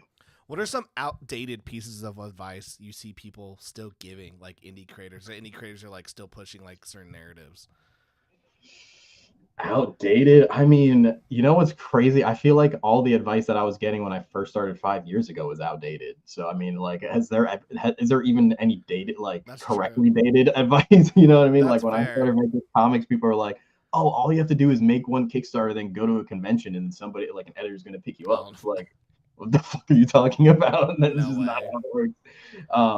So I mean, other than that, I mean, like, is there any advice or like things that you like see people say, "Oh, you got to do this," and it makes you just go like, God, I hope you don't listen to that. Like, it's a great. There probably is something that I've seen recently. There's nothing coming off the top of my head, but you see so many people that are just like that just give terrible advice where it's like, oh, you should like stay in one lane, like only do one type of book, or like I don't know, like one of the piece. This isn't me saying this was terrible advice, but an interesting conversation that I had with Charlie Stickney a few years ago was about like whether or not you should go vertical with your stuff or go horizontal. And when he was giving that advice, he was saying that you needed to like find an IP and then build up that IP, which would be like a vertical approach. Where I thought, to do something similar to like Pat, which is to go wide and go horizontal with it and like keep hitting with different IPs and see what sticks. So I think that people still have that sort of thought process where they're like, oh, they come up with this one idea and they're like, all right, let's try and develop this into this big thing. We'll do a bunch of spin-offs and all this different stuff.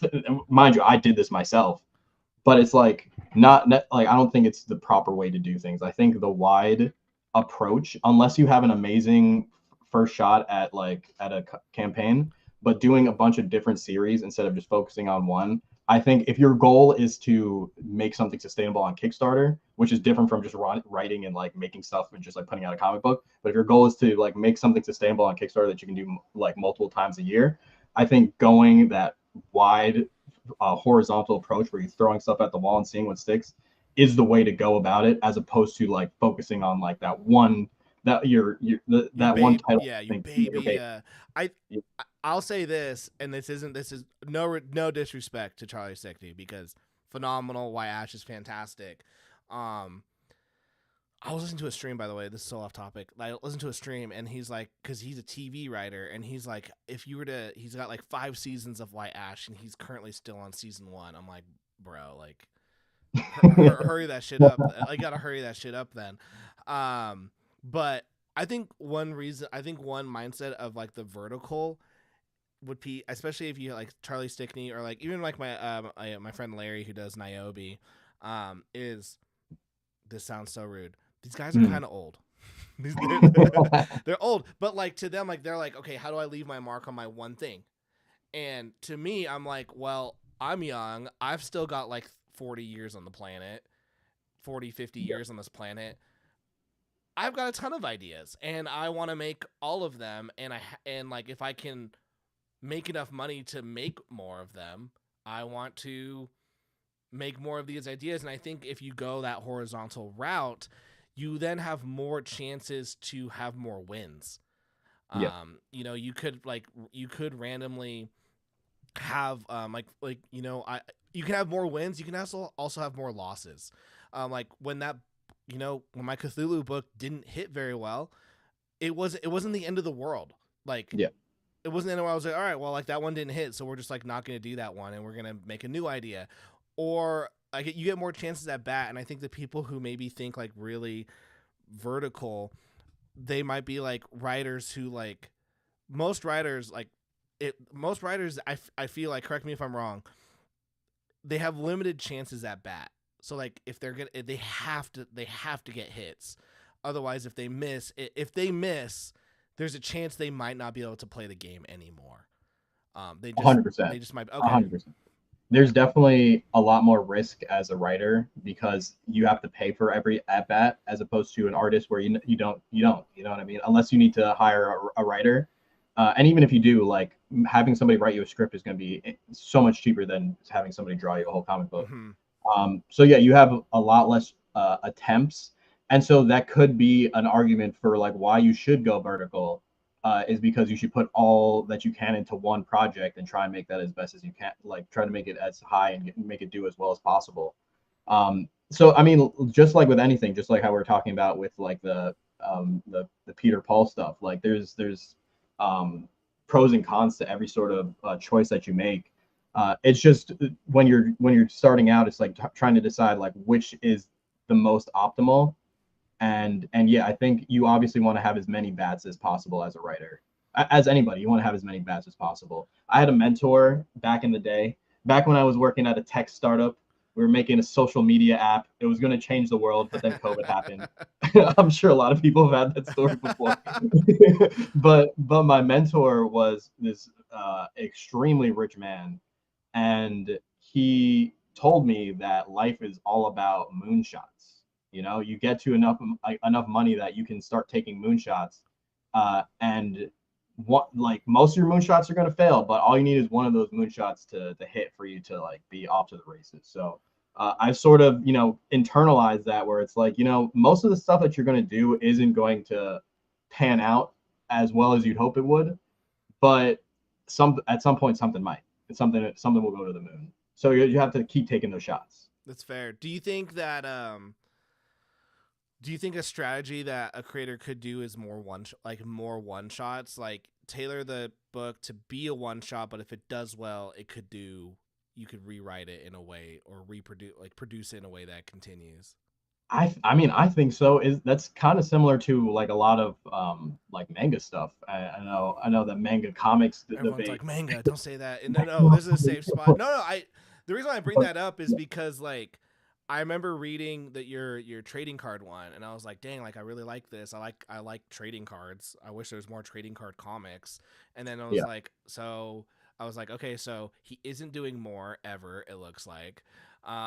Which there'll be more. Yeah, but to me, I was like, it probably just didn't hit the numbers that he needed. I know that I did my Bullet Assassin series. I put on there as a stretch goal. I said, like, if this hits 10K, I will do a full series. I'll do a 4-issue series. But if this doesn't hit that, like, this is just gonna be a one shot. So like, it's up to you guys to decide. And it hit 11K, and I'm like, okay, I guess I'll do a series out of that. Yeah. So I think that could be a play. 100%. I think also like Kickstarter numbers can't be the end all be all, because things change from project to project. I think, launching that. Well, first off, Red Sea Legends did almost $10,000. Like, I don't think people should be making comics, at least when you start out, that like where you make almost $10,000 and you're not making money. If you're doing that, something's wrong. Okay. So like it definitely did make enough money for me to be like, we could make another one. And so there definitely are plans for that. But it's like, that's not the end all be all, because like something you can run it 1 month and it'll run for 9,000. You can run it a different month and you run for 12,000. Like there's this whole range.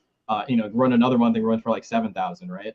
So there's a whole range of things, and you do another one and it could do a lot better. So if you just like every decision's like, oh, this did make this, then so we can't do anymore, you might like miss out on something doing really amazing. So my friend Armin, he had a series called Lunar Smoke. Oh, we looked at Armin's. I think I have it right here. I do. Oh, actually? Yeah, we looked at his. Okay, so it is his current one right now. Yeah. So Armin has his Lunar Smoke book. The first Lunar Smoke book made like maybe like 7,000 or 8,000 obviously amazing for a first comic book, for an issue, regardless of how much of what you wanted to do. But like if he had stopped there, he wouldn't have got his next one. I think the second one did like over 10 racks. I think it was like 14 or 15, maybe 16,000. So it's like just because one does something doesn't mean like the second one won't do a different Yeah. you know what I mean? So it's important to like keep in mind that, like, as I said, like Kickstarter isn't the end all be all of like whether or not you should continue a project or not. But it can help. It can help. So like maybe all going back to the one shots idea. So maybe it is the best way. Maybe like that's what you should do, is like throw out a bunch of one shots, wait for something to do super well, and then continue on that. But you may miss out on something that if you gave it a little bit more time, a little bit more attention, a little bit more marketing or whatever, it could end up being that as well. So Dude, I love, by the way, that I think about this often, that he just has nipples right here. Like he's never gone like in trouble for that. yeah. Armin is so every time I've talked with him, I'm like, dude, this guy is like a character from like a comedy movie. We actually literally just got back from dinner with him. Oh, for real? Yeah. Oh, well, is my assumption of him like true? He's a character. He's okay, because like I've talked with him once. I'm like, dude, this guy has energy that I don't know if I can surround myself with, but like he's fun. Yeah, no, he's a good guy. Definitely a good guy. But yeah, I think about that that Armin has like straight up tits, like just on his campaign. Yeah, no, he definitely needs to change that. Don't anybody watch it. Don't do that. yeah, don't do that. But I think about that often. Just like anytime that Kickstarter is like, we're gonna flag you, I just want to go like, oh, if only you knew, like what you guys didn't get. I'm pretty sure that was after the fact. I don't think it was like that beforehand, and I don't think he can change it now. I think that's so it's just like up there forever. yeah, because you can, once the campaign ends, you can't like edit the banner. Oh, that's hilarious. Are you in New York? Yep, Long Island. Fuck, dude, it's super late. It's super late for you then. Yeah, it's a little late there, but late here, but it's no big deal. Pitch us, Suki #1. Why people should check it out. Okay, well, Suki #1 is a prequel of my series, I Summon a Demon, and she's kind of my type. And I Summon a Demon is a cartoony, funny, with a little bit of action, obviously a little bit of sexy. And our holiday specials are maybe a little bit more sexy. This is definitely more heavily focused on the action aspect. We go back in time to follow the first person that summoned Suki, and he's trying to free his people from the Anunnaki, like an ancient alien race. They're making humans mine gold. And so like, why are they doing that? What there's mysteries behind his powers, and how is he going to get Suki to help him? Like, this is all the story that we tell in this book. And this was actually supposed to be so I Summon a Demon is multiple parts. This was going to be one of the parts of I Summon a Demon, and I was just like, fuck it. I don't want to wait. I want to write this now. So I made it into a spinoff, made it a series about Suki, and it's an origin story, and that's where we are now. I got Ricardo Secchi and Marcos Martins, the artist from Control Z, to team up again, and we made this book, and yeah, we got 7 days left. Yeah, it's doing well. Yeah, it's definitely a strong start to a campaign. We got a lot of heavy hitter artists. This artist Yasia, this is the first time I've used her. She's amazing. Definitely highly recommend her. Is this gonna be a series, or is this just a one shot? So this is going to be a 5-issue series. So we will be back for an issue 2 and more. And then yeah, we'll see where we go from there. I don't want to promise too much, I mean, it's one of those things where like it's such a great premise, because you can do every like iteration of all the shenanigans that have happened when other people have summoned her. So that's awesome. I literally just got an email, someone saying like, I didn't get my package, and like I said that you fulfilled 6 months ago. I'm like, ugh. It's not gonna be like, oh, what fucking campaign is it from? How's it like working with like Stokes? on like stuff like the Exorcist Club? Like, how often do you guys like Oh. collaborate on things? Oh, it's great. That's my dude. Shout out to Stokes. He just ran his project. I don't give a fuck about aliens. #2, which anytime that he talks about that project, he brings up how it started, and it literally was him being like, I don't give a fuck about aliens to me, which was kind of fucked up, but whatever. I'm happy for him. But yeah, we work on the Exorcist Club together. We have American Yakuza, which we wrote together. And yeah, I mean that's my homie. I'm sure I'll see him soon. And no, I mean it's great. We have a good time, just like brainstorming, shooting the shit. I mean we talk, pretty often, and we write a lot of stuff together. And if it's the project that like not everything we write together, but we'll always send stuff to each other and like let Give get each other feedback. we're both pretty critical of each other's stuff, which is always good. So What happened to the Comic Bros channel, man? the comment, one day we're gonna come back. One day it will happen. YouTube, as you know, YouTube is a grind. Yeah. I mean, making content is a grind, and I mean, I applaud you because you're like really good in front of the camera and stuff. Like, I'm still trying to get into it. Dude, I'm not. I'm a fake. Like, You're fake. I'm really good like live streaming. It's been a while since I just sat down in front of a camera and like talked. And it's tough. And so like I've been building out, I'm kind of like trying to wane down my comic stuff and do like another project outside of comics. And so like I fucked up for like 2 weeks trying to make a video. So I bought this stupid like Elgato teleprompter Okay. for too much money so that I can like I'll write what I want to say, and then I'll just look at the camera and be like blah blah blah. Okay. So like I'm constantly having eye contact, and I showed it to someone. They go, "Wow, Tyler, that's so crazy that you sound so fucking fake." And I'm like, "Okay, I don't know what to do." And he's like, "I think it's one of my mentors. Everyone needs a mentor, Yeah. like someone who's Of just a step above them." And he's just like, how about you stop being a pussy and you should just get on getting on your phone and you just make a video, hit post, don't care. And I'm like, I can't do that because I work it's hard because I work with a bunch of clients who pay me and my company a lot of money. And then, when I work with these people, I have my team, we script things, we have good lighting, good cameras. And you're telling me that I should just pull out my phone and hit record? Like, I would never do that for a client who's paying me like $10,000-$20,000 a month. And he's like, yeah, but you're not going to get good if you don't just he's like, Tyler, you're not even good. He's like, you're not good with a $5,000 camera right now. And I'm like, okay, like whatever. He goes, so how about you start with your phone and then you can get good. And so I have literally he messages me every day like, hey, I have yet to see a video today. Damn. Hey, I have yet to see a video. And so I'm probably tomorrow. I made the account and I'm just like, ugh, I made the account during my lunch break today, and probably tomorrow I'm just gonna hit record and just go and just it's about the rep. It's about the reps. I saw your channel. I saw your TikTok. You have probably eight videos up now. I don't even know. I think I might have more up now. Oh, but there you go. yeah, I mean, it's literally what you're saying. Like, I'm just like, I see people on TikTok, and I feel like that's the new frontier for comics. And it's not even a new frontier. The people that are on there doing amazing have been on there for having grinded for a year plus now.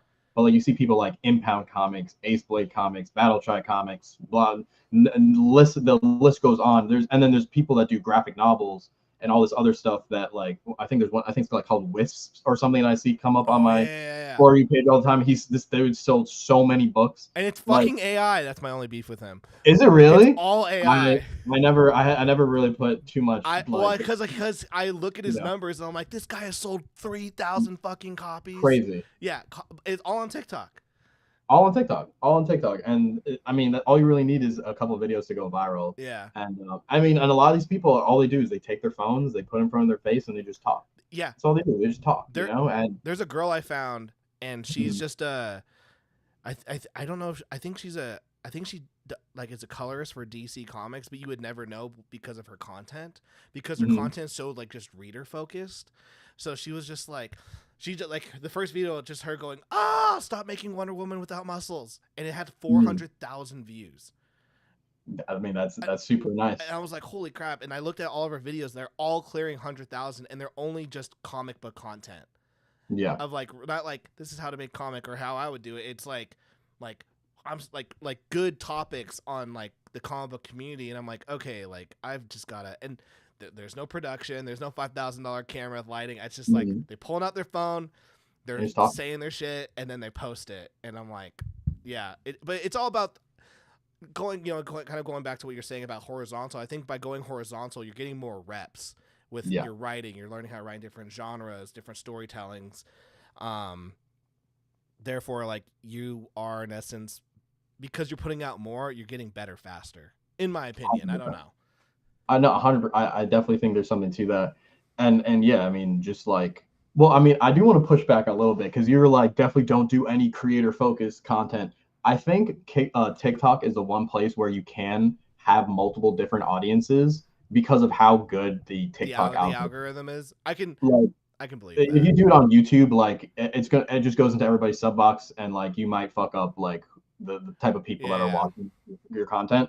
But if somebody only watches you for your like comic book, like your commentary on Wonder Woman, like that's all that's going to show up on their feed. You know what I mean? True. And so I think it's actually better on TikTok to continue to do like being horizontal, a wide range of stuff. And that's what, like, I mean, some people you'll watch them and they'll be like a totally different type, like a video game streamer, and then they make one video commenting on political events, and now they're a political account, you know what I mean? That's fair.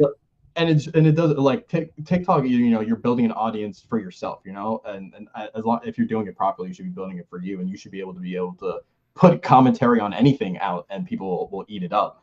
I mean, that's the goal at least. So, but you do want to, like, the thing is you want to find that thing that actually generates a lot of views. You still gotta find that core. Yeah, exactly. That engine that actually brings people to your page, because like posting like top 3 tips to being a comic book creator is only going to hit so many people. Correct. As opposed to, like, as you're saying, like, Wonder Woman should have nice muscles, you know, like more people can relate to more people can relate. But it goes back to I think I do agree with you now, like that's a good pushback, is that TikTok you have more chances at bat because of the algorithm and because of how easy it is to make content, record, publish, whereas like with YouTube, if it takes you a week to make a video and you fuck up, you just lost a week. And then it could just like fuck up your algorithm completely.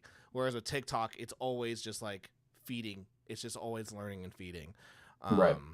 So yeah, just people just gotta put in more reps and get those reps in. Stop being bitches. Oh, I mean, that's the biggest thing. Stop being bitches. That's number one. I got one last question, and then we'll end the show. Let's get you to bed. What are things that you think are holding back the indie comics community, whether it be creators or readers? Oh shit. This is, I mean, I have so many answers to this one, but I'll keep it to one thing. I think the biggest thing that's holding back the community as a whole is the division. Okay. The division, I know you've been around in this community for a long time. Too long. So you probably are like you probably saw when the community fractured. I was there. I mean, you were there. I was there when it happened. I remember like when Comicsgate was like started. I remember it was a great time, by the way, though. It was a lot of fun. I mean, that way back in the day. But when I started 2020, the community was already everyone divided. already hated each other. Everybody already viciously. Hated each other. So viciously. And it was bad. And then, you know, once I feel like, you know, the sort of SJW lefty side sort of, you know, went one way, sort of, you know, started to have a pullback and, you know, split off, went to Blue Sky. I also feel like the CG side, you know, also had a major fracture when Eric July hit, and that completely blew up that whole entire section, right? And now we have all these different fractured mini communities, right? And people sort of floating in and out of them. And I think we're finally starting to see the community coming back together. And I think for the longest time, the division is what's kept like comics held it back for so long. And now that we're finally starting to see those different groups coming back together and sort of like being able to exist in one space again, I think comics is in for an amazing second half of the decade. Honestly, Dang, that's a good well, that's wishful thinking, Chris. No, like Wishful, that, yeah. no, that's a good thoughts. I mean, no, I agree. Like during 2020, 2021, 2022, like I remember like meeting you and Stokes for the first time online. It wasn't very good. I was like, I was not a good host to you guys, because it was just like, dude, who the fuck are these kids telling us? And because it was very just like a combative place. Yeah. And it was like, oh, you disagree with me, so I will fight, because that's what we're supposed to do now, is we're supposed to fight and not engage. I remember Stokes is doing all these fucking Twitter spaces. I'm like, dude, who the fuck is this guy? But I think then you just have like these moments where you just have to like heal and then go like, I think I know I apologized to both of you guys. I was like, I'm sorry, like, no, you're good, bro. that was bad. And I think you're right. I think it's going to be very fractionalized. Yeah. If I'm using that word right. So like, cause I agree. Right now, I think you have like the CG people, anti-CG people, Rippaverse people, iconic comics people. Iconic comics and Rippaverse people kind of like unite because like, like, oh, we're cool because we're cool. And then you have like more like a Kickstarter side of things, Kickstarter people, and then I think there's just this health. I do agree. I think there's slowly a healthy. It's slowly moving in. I still think people hate. I still think that CG versus anti-CG is still super rampant. You think so? Maybe it's because I still am. I've blocked a ton of people. Maybe it's because I still follow a lot of the people who have been doing that stuff since like 2015, 2016, and I'm still like even though I've blocked so many of them, like I still get like Ethan Van Sciver news all day, every day. Gotcha. Yeah. I've always tried to stay out of like any sort of like cult. I've always tried to stay, and just do my own thing, you know. Which is the smartest thing to do. Like, I know a creator, Tyler is cool. Thanks, Bo. Go to bed. Go play Clash of Clans. I remember there was a creator and he was really big into CG, and I remember like his books were super fun on CG with the CG stuff, and then I remember he like said one opinion and they were like, ooh, we don't like you, and he was like, well, I don't need you guys, and every time he put out a book, it would like struggle.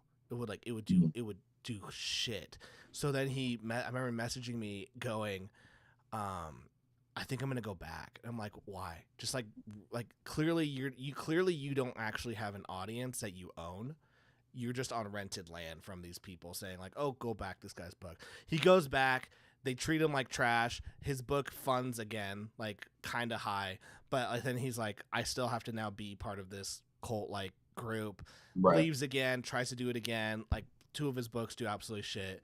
And he's like, I don't have an audience. I'm like, yeah, like you've got to build your own thing. And I think a lot of creators, they try to use other people's audiences. Yeah. And not build their own shit. Yeah. You can't, there's no shortcuts in this. And if you do take a shortcut, it's going to bite you in the ass at some point. And it just is what it is. There are some creators that I've known for like 10 years, and I'm still like, bro, why are you still struggling? Why have you not figured out like something? Why haven't you figured out something? Like, and it's creators like I respect, I like their books, but still you see when their campaigns drop, they do the whole podcast tour, the whole podcast circuit. They're on like every live show. They only pop up in like my DMs. So it's like, can I promote my book on your Kickstarter? It's like, hey, how's my day going? But it's like they're still doing the circuit. They're still like they're still struggling, and I'm like, you got to figure out something. And I think it's because like you're not building your own base of audience. Crooked Painter, is it Nasser? Yeah, it was Nasser. Respect to Nasser. He's doing whatever he's doing. But yeah, it was Nasser. I told Nasser a bunch like, stop going back, and he's like, I need money. That's tough. Yeah, it is tough. It's tough. I mean, that's just more. It just goes to show you want to be building your own audience, building people that like want to come for your stuff, not because you're part of you know, the left or the right or the center. It's because they're like coming for because you're putting out a book. You know, it's like, oh shit, Drawn Talk's got a new book. I need to go back that. Not, oh, Drawn Talk, leader of the time. Said that I should go back this book. Yeah. No, 100%. Do you have a newsletter for your stuff? Like, so you're keeping track of everyone? I don't have. So I use BackerKit to keep everybody, you know, doing. But you don't have like a newsletter. But I don't have my own. Like, I do have. God. I don't have a dedicated newsletter where you go to redseacomics.com. Well, actually, do I? There might still be a sign up. There was a sign up at one point. But I definitely need to put it back up there. At the moment, the thing that I use most of the time is that BackerKit, and then whenever I have backers from or people that buy from the website, I'll take those emails and I'll put it on my on that same list. Gotcha. But you know, I mean, having a dedicated email list is definitely crucial. I also want to get on that Substack wave. I know everybody's on Substack now. So I definitely want to get on that. But dude, you know, you can just drop those backers into Substack. Yeah. Can you do that? Yeah. If you can't, someone better let me know because I do that. I've never had I don't now, like when I started, I only had like 200 people. So like I didn't drop like, you know, everyone all at once. I just like gradually would put in, and you have to say like, yeah, they opted in or they came from this place. Okay. But yeah, like that's, and like I probably grow like 5 to 10 new subscribers a week on Substack. I mean that's good. Yeah, like that's super good. Like I looked at my Kickstarter analytics and like Substack was like the fifth like where people are backing. That's really good. So that's actually really interesting. No, I was actually super curious to know like. Well, it's to me it goes back to like the how many chances at bat do you got, because I can drop a BackerKit email and then I can drop a Kickstarter update and then I can now drop a Substack. And people might open different things. Different ones, yeah.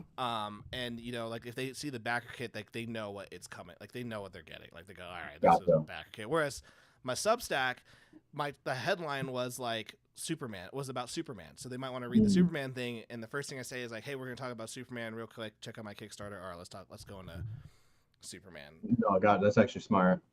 And then I'll tell you another strategy that I've been doing that actually is kind of working. Is I don't push these out.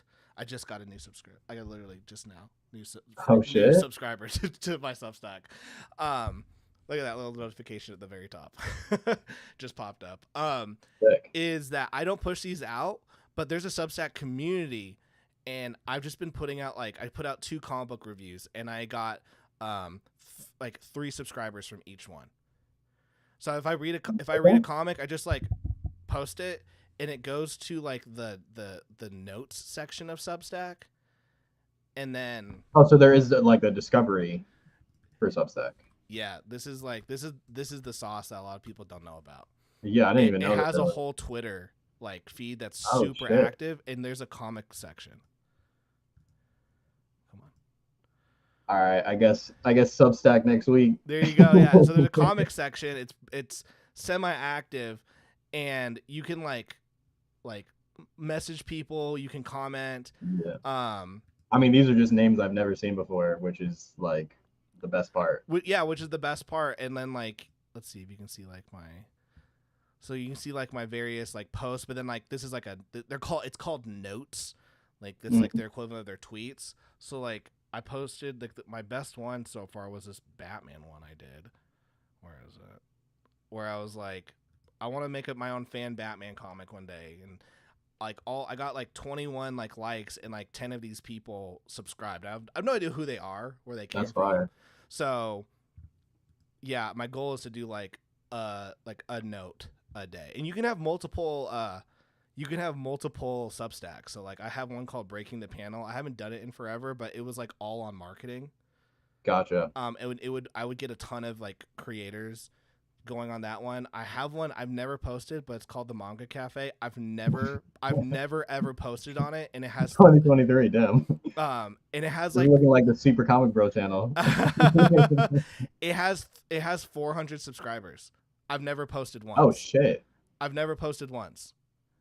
That's fucking crazy. Just because people like will find my profile and go, oh, like I'm gonna subscribe to this one.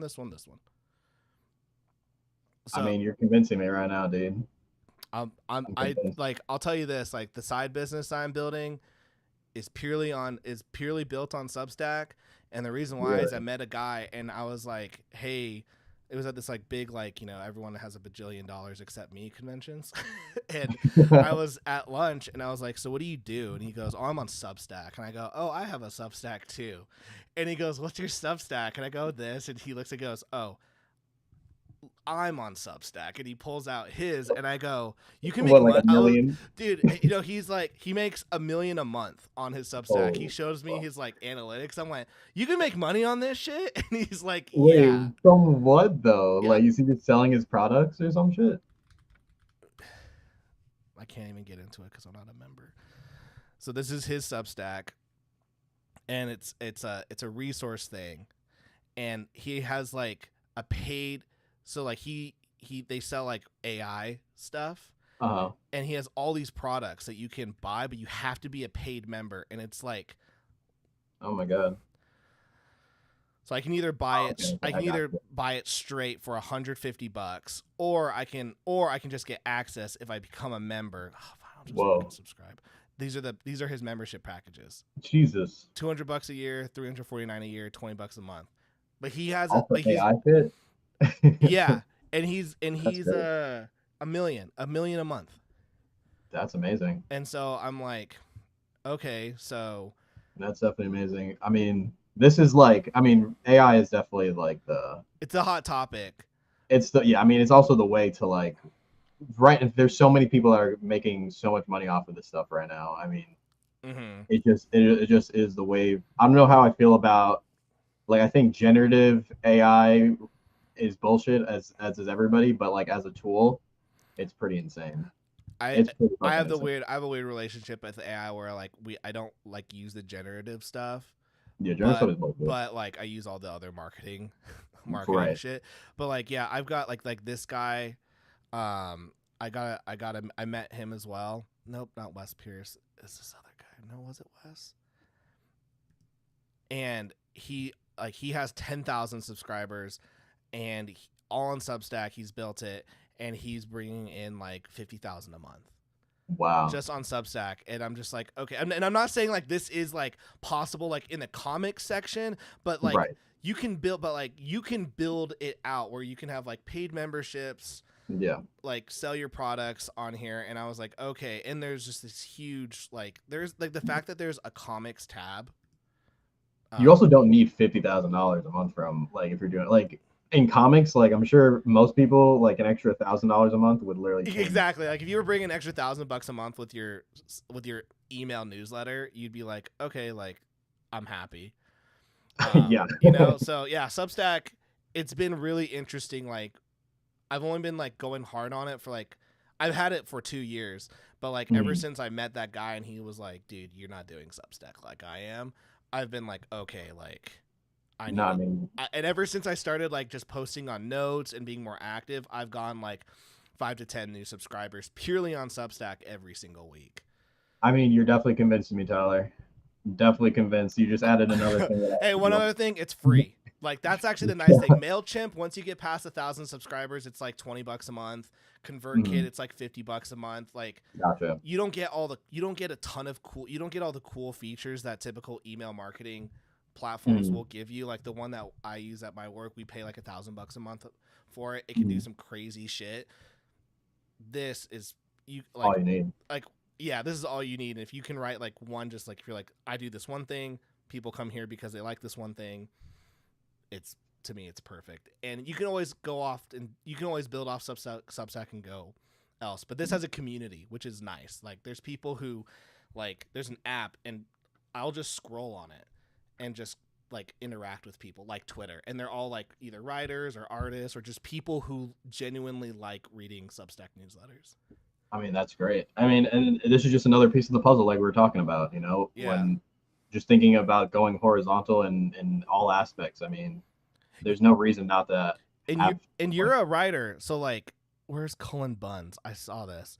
Cullen Bunn has his like, Cullen Bunn newsletter. See all the comics Yeah. I'm writing. And he has a separate Substack because you can have multiple, and it's just a story he's writing. And every like update is just a new chapter. That's cool. And then people are just like following it. So you're like getting updates of the new chapter every week. I mean, shit, that's definitely cool. Like a serialized sort of Yeah. Exactly. monthly, weekly sort of thing. So That's super cool. I don't know. I think it's cool, and also the fact that they invested all that money to bring in Scott Snyder, Chip Zdarsky, Donnie Cates, and James Tinian. They all gave them like $1 million deals to be on Substack. Damn. I need one of those. Yeah, you could use one of those too. Run. I could use one of those. So yeah, I would definitely Very cool. check out Substack. 100%. I definitely will.